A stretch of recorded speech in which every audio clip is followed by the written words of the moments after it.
led by Aaron Rodgers, obviously, and all their great players and coaches. So we're looking forward to it. It's going to be back home again, first time in 3 weeks. We're excited about that, and we're preparing for the game as best we can. Try to put our best foot forward. So what questions do you have? Hey, John, with Lamar, how's the ankle feeling, and do you feel that he's still an option to play on Sunday? He is. It's day-to-day right now, I would say. Just got to see how it responds day-to-day. He's not going to practice today, but we'll see going forward how that goes. As we see these COVID outbreaks around the league over the last few days, is there a little bit of an "oh no, not again" feeling? Especially given what you guys went through last year, and then I guess more specifically, are you guys doing anything different inside the building as a sort of a countermeasure against what seems to be coming? Well, we're following all the COVID protocols that the NFL's put forth 100%. I'd say 120%. We've been extra cautious. We separate guys whenever we think there's any possibility of anything. You just do the best you can. We've been through it before. We understand how challenging it is, and we're trying our best, and that's where we're at. Coach, what's the challenge preparing for a Hall of Fame caliber quarterback like Aaron Rodgers? 27 touchdowns, 4 interceptions. You really just make throws that are hard to defend against. That's exactly it. I mean, Todd, you basically nailed it because that's what it is. He runs the offense, and I think he actually runs the offense. I mean, obviously they have great coaches, and Coach LaFleur does an amazing job, but you can see his fingerprints all over the offense. It's got a lot of the classic West Coast elements that have been in Green Bay for years and years and years, and he understands where to go with the ball. He understands how to uncover defenses. He's accurate. He's timely. He understands where the chains are at, what the down and distance situation is. That's what a quarterback of that caliber does. He just operates the type of passing offense they run, and he runs really well, and that's what your challenge is. Your careers have crisscrossed to a degree over the years. What do you think of when you think of him and his legacy and his history and what he's meant to the game? Yeah, I really haven't played him much, to be honest with you. It's very few times that the team I've been coaching has played Aaron Rodgers, per se. He was out the last time. I think we played him 2 times ago here. He played really well. I know one thing, he got away from pressure. He was a magician at getting out of the grasp of sacks numerous times in that game. I remember that.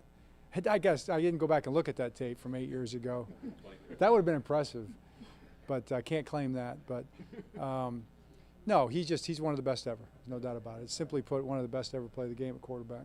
John, what does it say about Rashod Bateman that goes from a game where he doesn't catch a ball to having a career best day as a rookie to be ready to do that the next week, to not mentally check out, which may be easy to do at this point?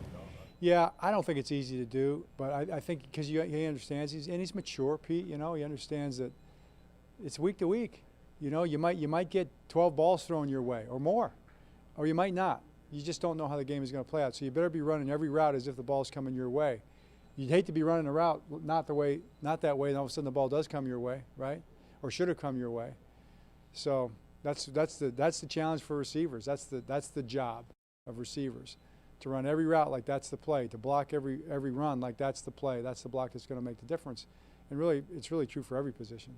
Talked about Aaron Rodgers a second ago, John. What about Davante Adams? They seem to have this symbiosis there. Yeah, they're partners. They're partners in crime. There's no doubt about it. I mean, those two guys, they're on the same page. I don't even if they need to speak with each other. It's like telepathic.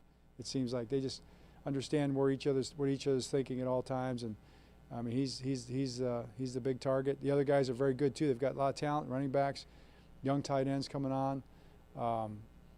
Speed receiver. Big, strong receiver. Just a lot of good players, but those two guys are where it starts. When you think of Tyler Huntley, how much of a benefit is it to him this week as far as preparation goes? Chicago game, he finds out right before the game he's starting. Last game obviously thrown in there when Lamar goes out, but this week he does have that different kind of mentality where he needs to be ready. How much of a benefit is that to him where he has the days to prepare to be the starter if need be? That's a great question. And I think the first part of the answer is that he's always got to be thinking that way because you're always one play away. And he was thinking that way against Chicago, obviously, and played well, and that way last week as well. This week he's going to get the reps today. That's what we know right now. So him getting the reps today, if he has to play on Sunday, will be a benefit.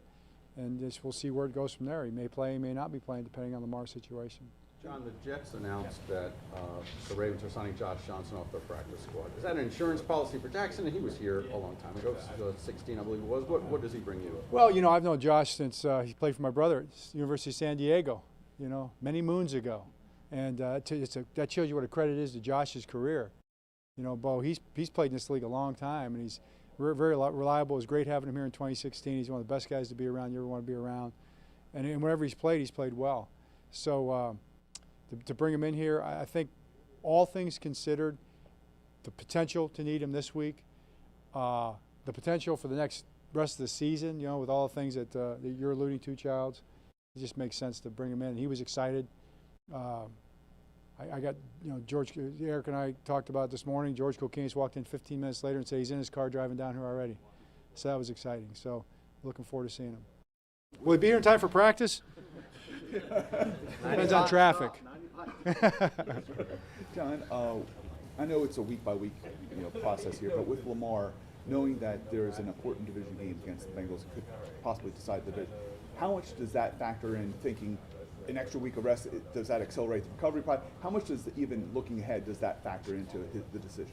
I would say it factors in 0% because we're trying to win this game. I mean, every win right now is you want to try to get every win you can right now.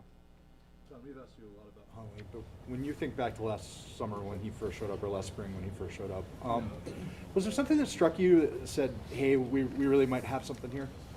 Yeah, when I first saw him start throwing, you know, he looked like he could throw, you know, and obviously he's a really good athlete and hard worker, talented guy, but you know, you could see that he could spin it, you know, and that's kind of where it starts for a quarterback. So when we saw that in person, it felt like we had something to work with.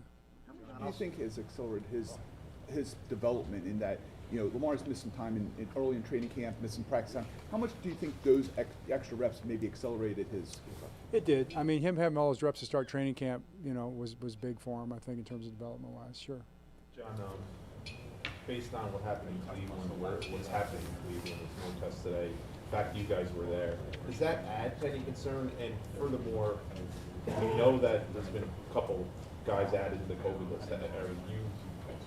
Have you heard anything about today, or did you get through today without any positive tests? Nothing new today.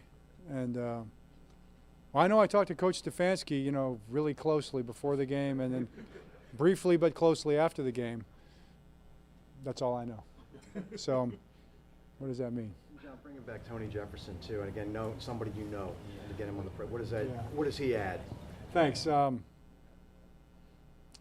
It's just he was in the weight room this morning, you know, and he came down there full of life and energy, and saw him at breakfast again. He's been in the meetings.